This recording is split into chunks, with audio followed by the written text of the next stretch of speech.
د خیبر پښتونخوا مشیر خزانه مزمل اسلم ویلي دي چې د وفاق لخوا صوبې ته پوره برخه نه ورکولو باوجود صوبایي حکومت بجټ کې ولس ته ریلیف ورکړی دی. مزمل اسلم تر مخه بجټ تخمینه 2119 ارب او د اخراجاتو تخمینه 1922 ارب روپۍ لګولې شوې ده. مزمل اسلم ویلي دي چې د بجلی خالص منافع په مد کې د وفاق په ذمه 70 اربه او آیل اینڈ ګیس په مد کې 58 ارب روپۍ واجب الادا دي چې له وجې یې صوبه متاثره شوې ده. البته وفاق کې د وړاندې ځل د زمزلو ترقیاتي کارونو لپاره 80,4 کروڑه روپۍ صوبې له ورکړې دي. د وفاقي وزیر اطلاعات عطا رړ ویلي دي چې خیبر پښتونخوا کې 55 لکه ماشومان د سکولونو نه بهر دي. صوبه کې د تعلیم او صحت بدحال دی. وایي چې خیبر پښتونخوا حکومت بجټ کې نه عوام ته ریلیف ورکړی دی او نه یې بجټ کې یو منصوبه انقلابي شته.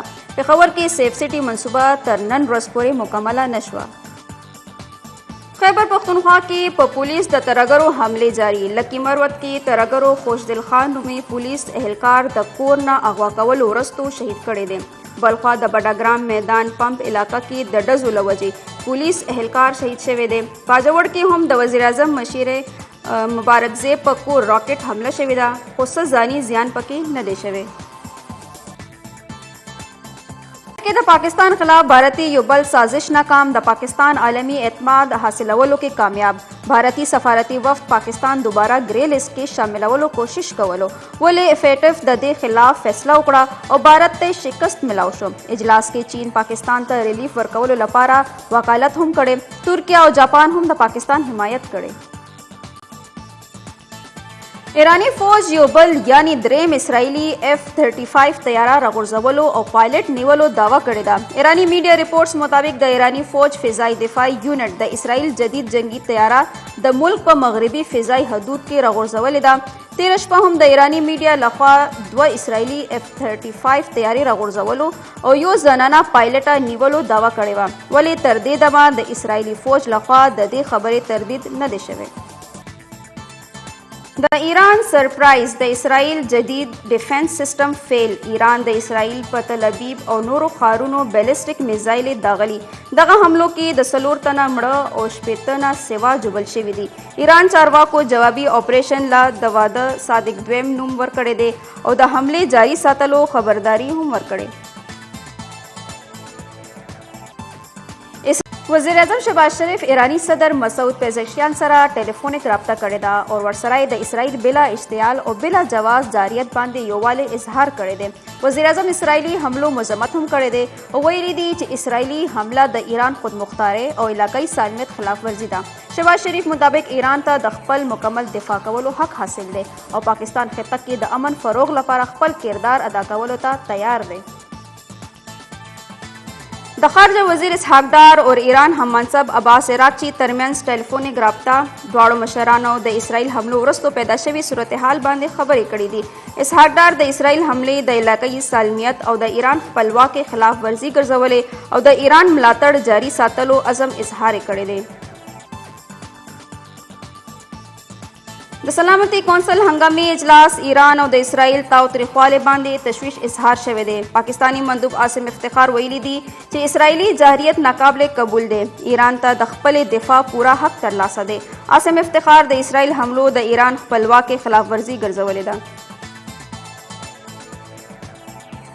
وزیر دفاع خواجه آصف بھارتی پایلټ ابھینندن واپسې د پاکستان سرنډر ګرځولې. ویلي دي چې پخوانی آرمی چیف جنرال باجوا د هغه وخت وزیر اعظم د سرنډر فیصله کړې وه او ابھینندن یې 40 غنټو کې واپس لګلې وو.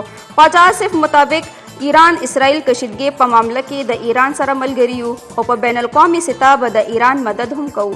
وایي چې د فلسطین متعلق د پاکستان موقف وړاندې ورځ نه واضحه دی.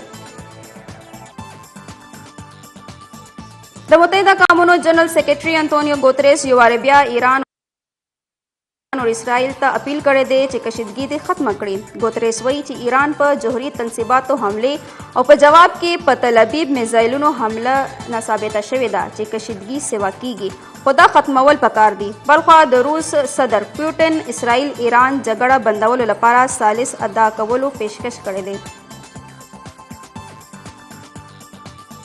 افغانستان لپاره متحده قومونو بشري حقوقو استازي ریچارډ بینټ ویلي دي چې نړیوال دباو باوجود افغان حکومت په زنانو لګولي شوي بندیزونه ختم نه کړل. ریچارډ بینټ مطابق افغان زنانو سره په دې بې انصافۍ نړۍ ته خاموشه پاتې کېدل نه دي پکار. طالبان دې نړیوال عدالت ته انصاف ته راوستلی شي.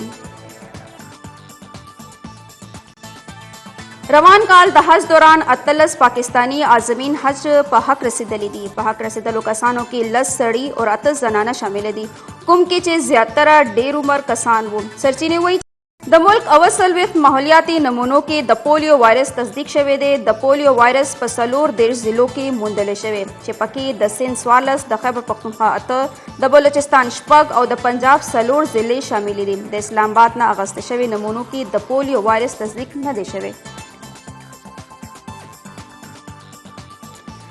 نن د پاکستان په شمول ټوله نړۍ کې د وینې اتیا کولو ورځ مانځلې شوې ده. د دې ورځ مانځلو مقصد انساني ژوند بچ کولو لپاره د وینه ورکولو اهمیت په ډاګه کول دي. وزیر اعظم شهباز شریف د دې ورځې په مناسبت ویلي دي چې وینه ورکول د انسانیت خدمت دی. دا عمل جاري ساتل پکار دي.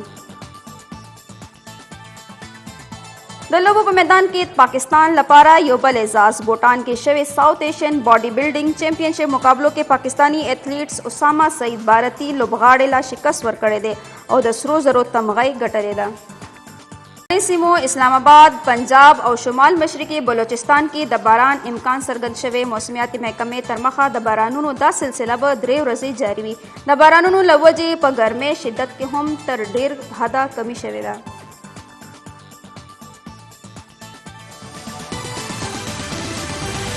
خزانه مزمل اسلم ویلي دي چې صوبایي بجټ کې په عوامو باندې بوج نه دی اچولی شوی. وفاقي حکومت د ناقص کارکردګۍ له وجې د صوبو آمدن کم شوی دی. په تنخواګانو، پنشن او د الاونس کې اضافه کولو سره په خزانه یې بوج پرېوتی دی. تفصیل د حضرت خان مومند په دې رپورټ کې. د خیبر پختونخوا مشیر خزانه مزمل اسلم ویلي دي چې د سرکاري ملازمینو تنخواګانې، پنشن او ډسپیریټي الاونس سیوا کولو سره خزانه باندې به 20 ارب روپۍ اضافي بوج پریوزي. دغه رنګه د پولیس تنخواګانې د پنجاب پولیس برابر کولو سره په خزانه باندې 6.5 ارب روپۍ اضافي بوج پریوزي. پوسټ بجټ پریس کانفرنس ته د وینا په وخت مشیر خزانه وینا و چې د پیښور نه ډېر اسماعیل خان پورې موټروي به جوړولې شي. په دې باندې به ټول خرچه 400 ارب روپۍ راځي.